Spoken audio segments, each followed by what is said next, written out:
magna. Presenta un borde anterior libre y un borde posterior que está fijado en la cresta occipital interna.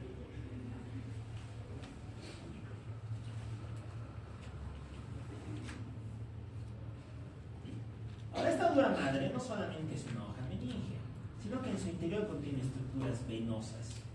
Esas estructuras venosas se conocen como senos, los senos de la dura madre. Los senos de la dura madre son conductos venosos de paredes rígidas y que tienen una función, que es recoger todo el drenaje venoso. Toda la circulación venosa de la cabeza va a caer a los senos cerebrales. Y finalmente esa sangre va a ser llevada otra vez hacia el circuito central del corazón por medio de una vena, la yugular interna. Comenzaremos hablando de las estructuras que se encuentran por detrás, ¿ya? Y tenemos que comenzar hablando de un lugar donde todos los senos convergen. Ese se llama confluencia posterior de los senos, lago sanguíneo posterior superior, o confluente torcular, pero probablemente mejor lo conocen como la prensa de Erófilo. La prensa de Erófilo es esta, ¿no? Fíjense que es aquí donde todos los caminitos, todos los senos confluyen, donde todos los senos llegan, ¿ya? Y en la que va a recoger el drenaje venoso posterior de la cabeza. Ahora, ¿quiénes llegan ahí? En primer lugar, tenemos al seno sagital superior, esta, ¿no? Esa estructura en azul que estamos viendo ahí arriba. Una estructura venosa que nace en la cresta gali y que va a terminar atrás, en la confluencia de los senos. Se sitúa en el borde convexo de la hoz del cerebro y se va a encargar de drenar el líquido cefalorraquídeo más sangre venosa que proviene de la cara superolateral y medial del cerebro, la vena anastomótica superior, las venas meningeas medias y la vena emisaria parietal o de Santorini. Después, tenemos por otro lado al seno sagital inferior. Es igual a una estructura sagital que transita por la línea media y que recorre los 2/3 posteriores del borde libre de la hoz del cerebro hasta la porción inicial del seno recto. ¿Qué va a drenar? Este se encarga de drenar venas de la cara medial del cerebro y de la hoz del cerebro. Este seno sagital inferior no va a terminar directamente en la confluencia posterior, ¿no? Sino que fíjense cómo termina dentro de otro seno, el seno recto. Este seno recto se encuentra situado en la unión de la base de la hoz del cerebro con la tienda cerebelosa. Nace de la confluencia del seno sagital inferior con la vena cerebral magna. ¿Y a quiénes va a recoger? Va a drenar al seno sagital inferior, la vena cerebral magna y venas de la tienda del cerebelo. Entonces es el seno recto. Fíjense cómo ahí llega el seno sagital inferior y la gran vena cerebral o vena de Galeno. Las dos se juntan en el seno recto y ese es el que va a terminar desembocando en la confluencia de los senos. Por otro lado, tenemos a los senos sigmoides. Senos que tienen estructuras tortuosas con forma de S. Estos continúan a los senos transversos, descienden por la porción mastoidea del temporal y van a terminar en un canal lateral a las masas laterales del occipital, llegando al foramen yugular. Estas estructuras se encargan de drenar a la vena peroneana inferior, las venas hemisféricas superiores y inferiores del cerebelo, al seno petroso superior y a la vena emisaria mastoidea. Por otro lado tenemos a los senos transversos. Los senos transversos son dos, izquierdo y derecho. Estos nacen en la confluencia de los senos, ¿verdad? Y fíjense cómo emanan dos ramas, ¿no? Dos ramas horizontales. Estos son los senos transversos, que se dirigen hasta la base de la porción petrosa del temporal. Estos son los senos de mayor diámetro, son los senos más grandes, ¿no? Y se encuentran ubicados en el segmento horizontal de la escama del occipital, a nivel de la circunferencia mayor de la tienda del cerebelo. Listo. Por otro lado tenemos a la confluencia anterior, también conocida como lago sanguíneo anteroinferior, que es donde todas las venas de la dura madre van a confluir por delante. En esta estructura encontramos al seno cavernoso. El seno cavernoso representa la convergencia de los senos aferentes y eferentes, las venas oftálmicas y la vena central de la retina. Entonces es bien importante, ¿por qué? Porque venas del globo ocular llegan ahí.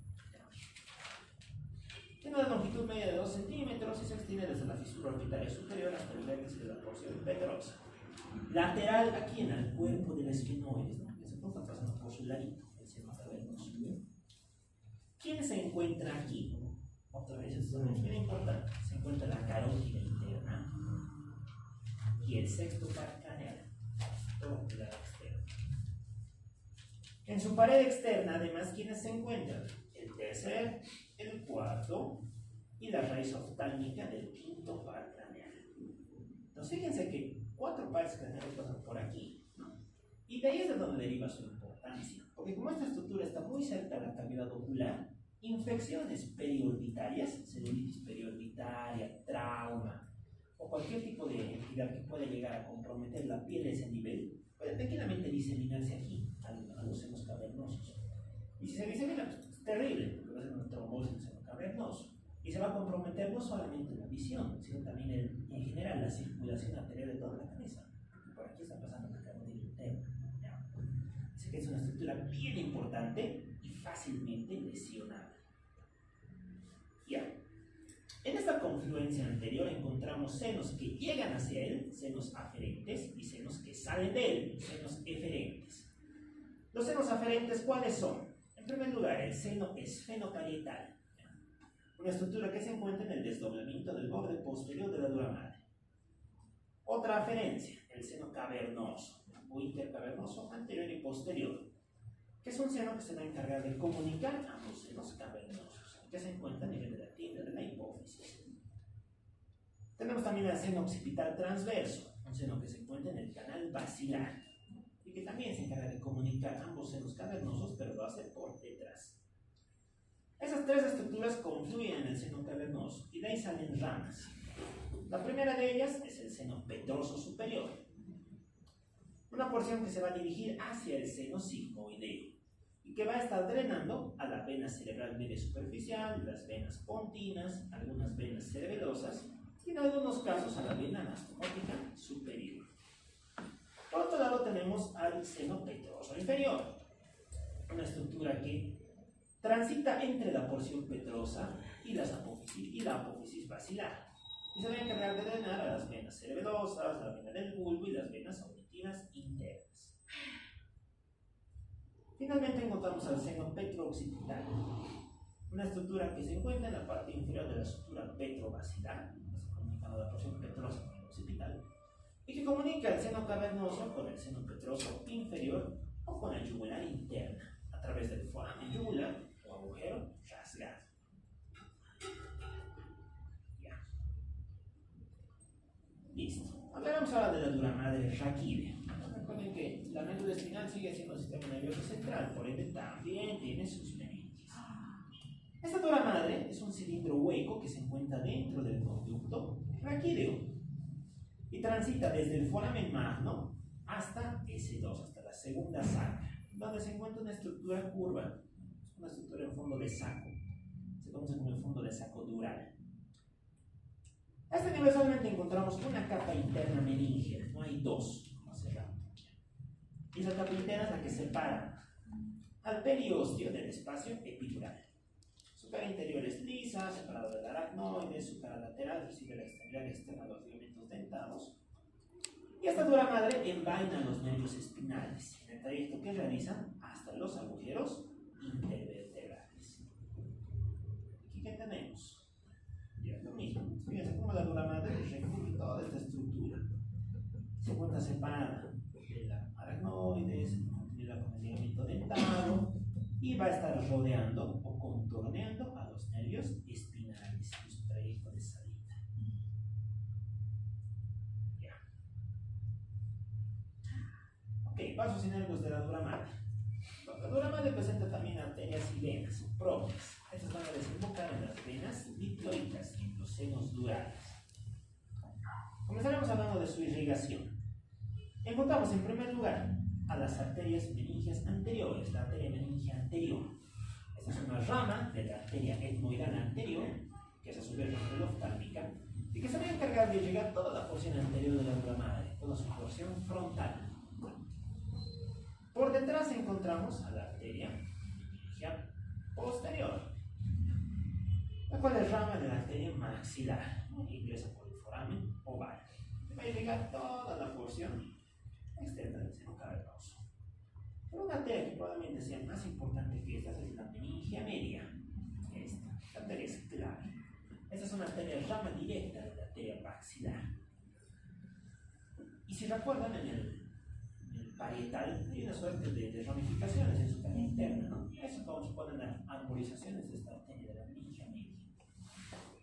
Presenta dos ramas terminales, una rama anterior o frontal que se encuentra proyectada hacia el arterio y una rama posterior o parietal que irriga la parte lateral de la dura madre y el diploide. Ahí es donde encontramos esta distribución bien característica, ¿no? La nervadura en hoja de higuera, se la describe. La impresión que se observa sobre todo en el parietal, pero en algunos casos también en el frontal. Presenta un alto riesgo de desgarro porque es superficial, está inmediatamente por debajo de los huesos. Y cuando se desgarra, nos puede dar origen a un hematoma por fuera de la dura madre, a un hematoma extradural. Por otro lado, tenemos a su inervación. La meninge está bien inervada, muy bien inervada, de hecho. De hecho, la porción sensitiva de la cabeza viene de aquí, de las meninges. Porque curiosamente, el cerebro no tiene inervación. O sea, el cerebro en sí mismo no siente. Es bien interesante. Si una persona, yo qué sé, agarramos su cerebro y lo empezamos a tocar, a manipular, no siente bien, porque no hay terminales sensitivas ahí. La que sí siente es la dura madre. Ya, esa es la que se va a encargar de percibir todo ese tipo de modalidades sensitivas. Y por eso cefaleas, neuralgia del trigémino, migraña, todo ese tipo de cosas tienen un origen en la inervación sensitiva de la dura madre. No son propiamente entidades que afectan al cerebro. No. Esta dura madre está inervada por el quinto par craneal, como no puede ser de otro modo. Y es la explicación de todas las modalidades de dolor de cabeza que hay. A eso se les conoce como cefaleas. ¿Quiénes inervan a la dura madre? Encontramos ramas del nervio oftámico, el filete oftámico del nervio nasal y el nervio recurrente de Arnold's. Se van a encargar de inervar a la dura madre que cubre la lámina cribosa, la parte inicial de la hoz del cerebro, para la guinda del cerebelo y el sector posterior de la hoz del cerebro. Por otro lado tenemos las ramas del nervio maxilar, la rama meningia media, la cual se va a dirigir a inervar la fosa media cerebral. Finalmente encontramos a ramas del nervio mandibular. Este se conoce como rama recurrente meningia. Está entra por el agujero espinoso acompañando a la arteria meningia media y se va a encargar de inervar su misma distribución, su misma zona de irrigación. También encontramos aquí ramas del décimo par, del vago, que sobre todo se va a encargar de inervar la fosa posterior por medio de su ramo meningio. Y finalmente, para la dura madre del clivus, encontramos ramas de la segunda cervical y de la tercera cervical. También aquí encontramos fibras vegetativas que vienen del plexo simpático del ganglio cervical superior y que van a encargarse de acompañar a las arterias. Bien. A nivel raquídeo, misma idea, tenemos arterias, venas y su inervación. Su irrigación arterial corre a cargo de las arterias radiculares, igual que la médula espinal. Su drenaje posterior por los plexos intrarraquídeos y su inervación por ramos meningios recurrentes, que en este caso son ramos directos de los nervios raquídeos o nervios espinales y de la gran cadena simpática. Bien. Ok, por otro lado encontramos a la aracnoides, la segunda capa. Esta es una capa delgada, avascular, no tiene drenaje sanguíneo y por ende no sangra. La dura madre sí sangra. Esta se encarga de rodear al neuroeje, sin introducirse en los huecos ni las fisuras, ¿no? Entonces, fíjense cómo solamente la cubre, la rodea la aracnoides. Es como que le pusiéramos papel film al cerebro. Igualito. No se va a meter ni en los huecos ni en las fisuras. Y se encarga de, debido a que no entra en esos espacios, va a delimitarnos unos huecos entre la aracnoides y la superficie cerebral. Esos huecos se conocen como cisternas y los conductos subaracnoideos. Como son huecos, es ahí donde se va a acumular líquido cefalorraquídeo. En la aracnoides además encontramos a las vellosidades aracnoideas o granulaciones de Pacioni, que se dirigen hacia la dura madre y el seno cervical superior. ¿Y su función cuál es? Secretar el líquido cefalorraquídeo. Ya. Hablaremos de las cisternas. Aquí tenemos otro preparado, en el cual encontramos cisternas y conductos. Comenzaremos hablando de las cisternas. Encontramos Vamos en primer lugar a la cisterna basal, una cisterna que se encuentra en la base craneal. Se encuentra entre la porción inferior del bulbo olfatorio, que va a entrar por aquí, la lámina supraóptica. Y esta está integrada a su vez por tres cisternas menores. La cisterna quiasmática, que está próxima al quiasma, esta. La cisterna interpeduncular, entre los pedúnculos cerebrales, esta. Y la cisterna pontina, que está por aquí abajo. Entonces, estas tres forman la cisterna basal.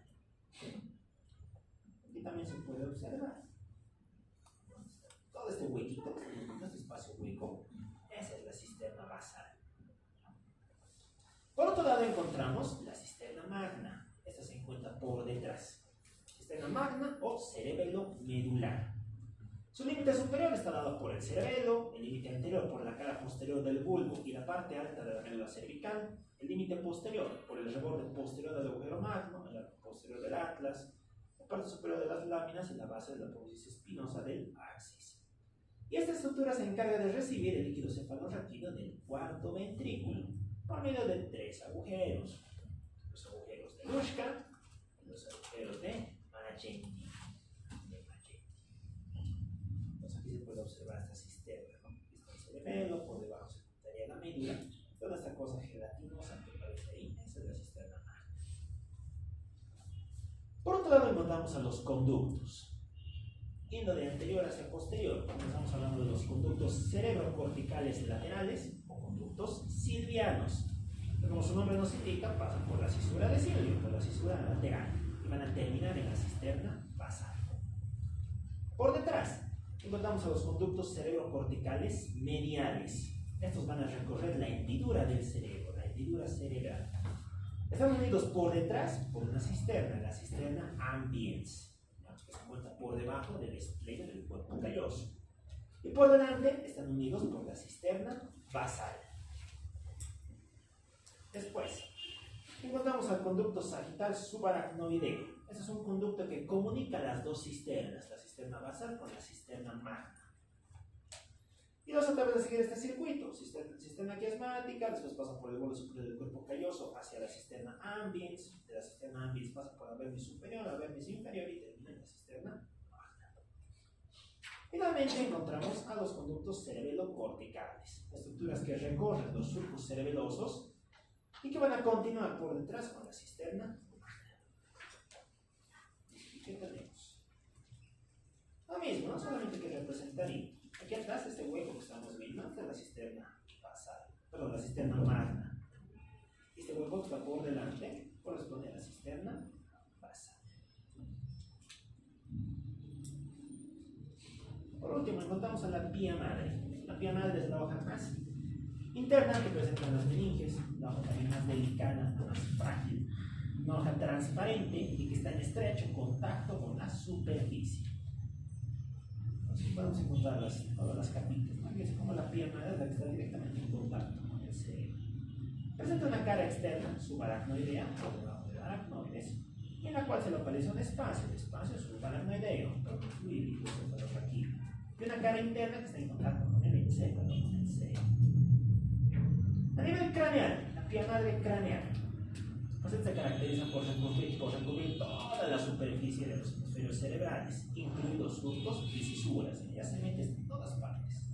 Es una rama altamente vascularizada, por ramas pequeñas que le vienen del sistema carotídeo y del sistema ventricular.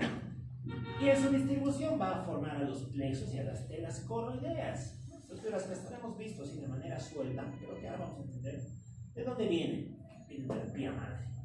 Entre el bulbo y el cerebelo aquí se encuentra la tela coroidea inferior y el plexo coroideo del cuarto ventrículo, a partir del cual se produce el líquido cefalorraquídeo. En la parte media de la hendidura cerebral está la tela coroidea superior y el plexo coroideo del tercer ventrículo. Y en su porción anterior y lateral encontramos a la tela coroidea y a los plexos de los ventrículos laterales, que se encargan de secretar la mayor cantidad de líquido cefalorraquídeo. A nivel de los pares craneales van a estar rodeados por pía madre en su trayecto intracraneal y van a formar la envoltura que les rodea. Esa envoltura se conoce como el neurilema. A nivel espinal van a seguir distribución bastante parecida, solo que son más gruesas y más adherentes, más vascularizadas. Por arriba continúan con la pía madre craneal y por debajo rodean el cono medular, descendiendo como filo terminal. Esta pía madre raquídea presenta unas especializaciones, que son estos ligamentitos, los ligamentos dentados. Son extensiones que nacen directamente de la pía madre espinal y que se extienden entre las raíces anterior y posterior de los nervios espinales. Se insertan en la cara interna de la dura madre y transcurren desde el agujero occipital hasta el cono medular. Son aproximadamente 18. Su función, ¿cuál va a ser? Fijar la médula espinal, ¿cómo la está fijando? Al resto de las estructuras meníngeas, para que cuando me mueva, transite o gravite, mi médula no se mueva también. Su función es esa, fijar la médula. Y al igual que hacia la pía madre a nivel craneal, esta forma la envoltura con neuridema de los pares raquídeos. Listo. Todo ese show se describe, todo ese show tiene que ver mucho con este elemento, el líquido cefalorraquídeo. Un líquido orgánico que ocupa las cavidades ventriculares y el espacio subaracnoideo. Bien, si bien esto lo van a ver mucho más a fondo en fisio, y vamos a dar las partes anatómicas que nos corresponden. Para empezar, algunas características.